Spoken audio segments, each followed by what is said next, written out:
Friends, हमारे YouTube channel doubt classes में आपका स्वागत है। आज हम सीखेंगे 9th क्लास का प्रश्नावली 1.1 का पूरा सलूशन। तो चलिए आइए देखते हैं 1 बाई 1 क्वेश्चन को।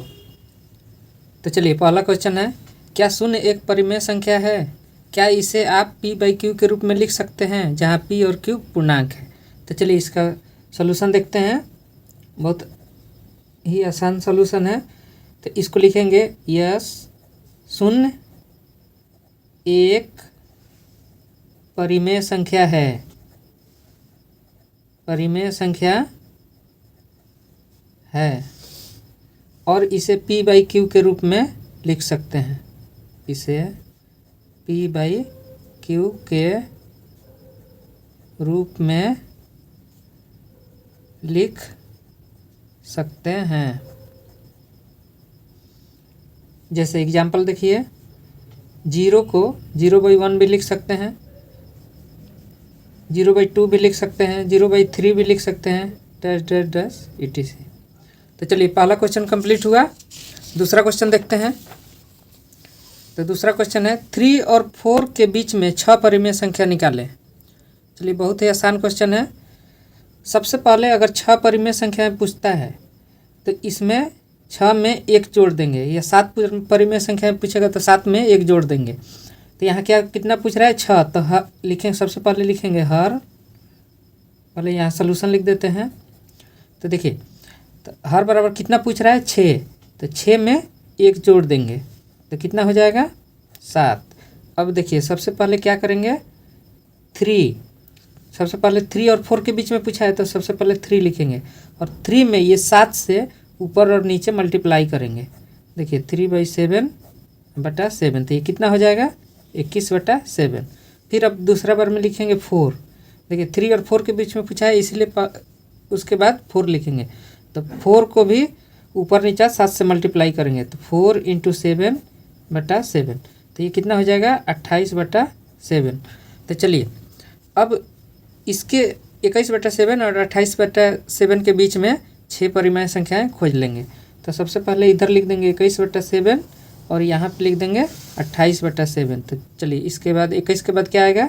22/7, 23/7, 24/7, 25/7, 27/7 और एक 28/7। तो देखिए कितना परिमेय संख्या हो गया? 1 2 3 4 5। देखिए 28/7।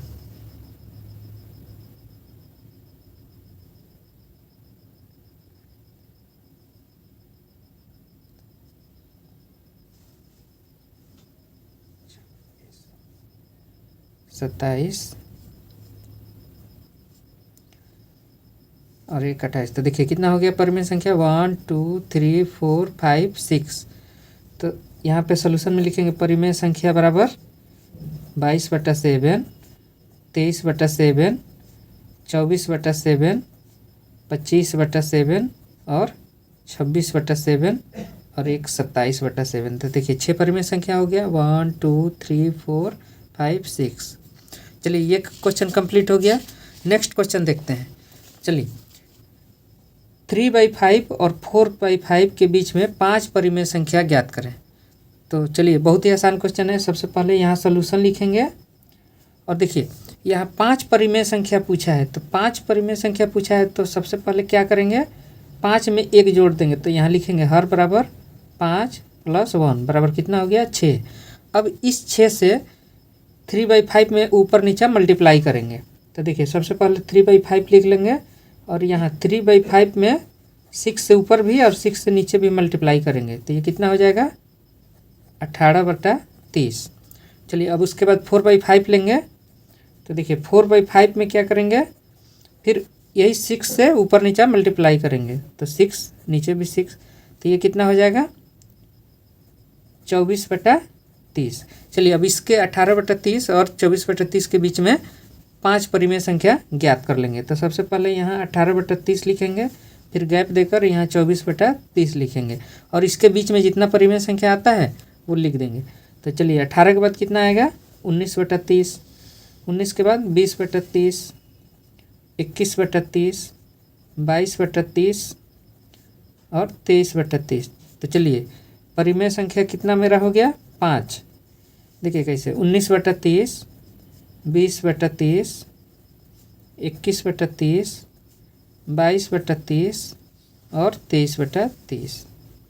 चलिए यहाँ सॉरी यहाँ 30 होगा। तो चलिए ये आंसर हो गया।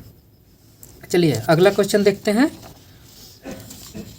चलिए देखिए यहाँ कह रहा है क्वेश्चन में कि प्रत्येक प्राकृत संख्या एक पूर्ण संख्या होती है, सत्य या असत्य का पता लगाना है। तो देखिए आसान क्वेश्चन है। तो सबसे पहले क्या करेंगे, यहाँ प्रत्येक प्राकृत संख्या एक पूर्ण संख्या होती है, क्वेश्चन कह रहा है सत्य है या असत्य है। तो सबसे पहले यहाँ पे पूर्ण संख्या क्या होता है ये लिखेंगे। तो पूर्ण संख्या देखिए क्या होता है, पूर्ण संख्या होता है 0, 1, 2, 3, 4 और ऐसे ही जाते जाता है।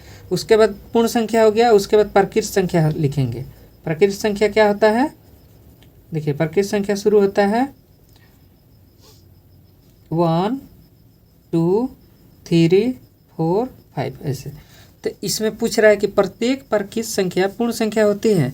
तो यहाँ लिखेंगे, देखिए ये पूर्ण संख्या है और यहाँ से शुरू कीजिएगा 1, 2, 3 तो प्राकृत संख्या है। तो यानी प्रत्येक प्राकृत संख्या पूर्ण संख्या होती है। तो इसका लिखेंगे कि सत्य है, सत्य है प्रत्येक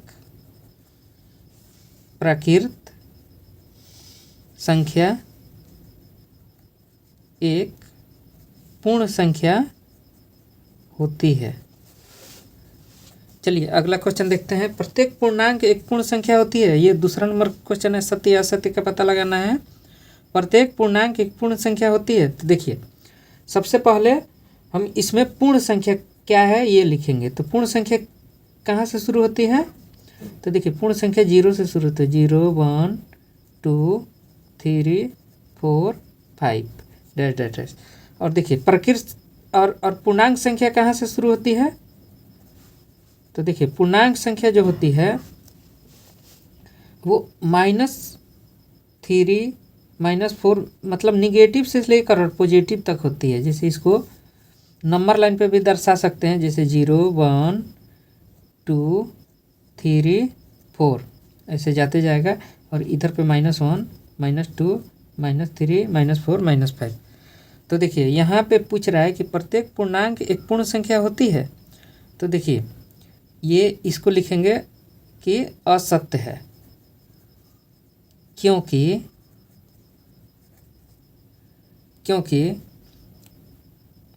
पूर्ण संख्या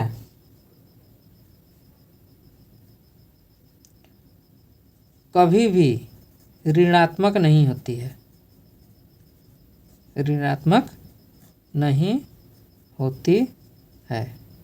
चलिए इसका आंसर हो गया। अब तीसरा नंबर क्वेश्चन देखते हैं। प्रत्येक परिमेय संख्या एक पूर्ण संख्या होती है।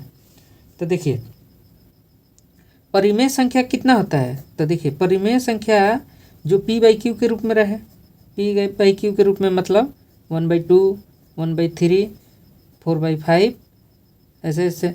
और देखिए पूर्ण संख्या होती है 0, 1, 2, 3, 4 ऐसे ऐसे।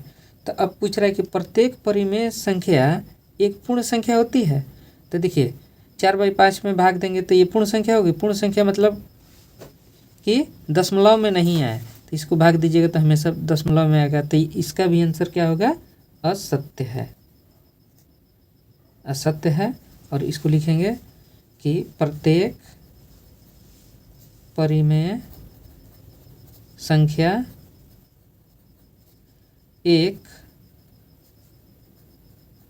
पूर्ण संख्या नहीं होती है।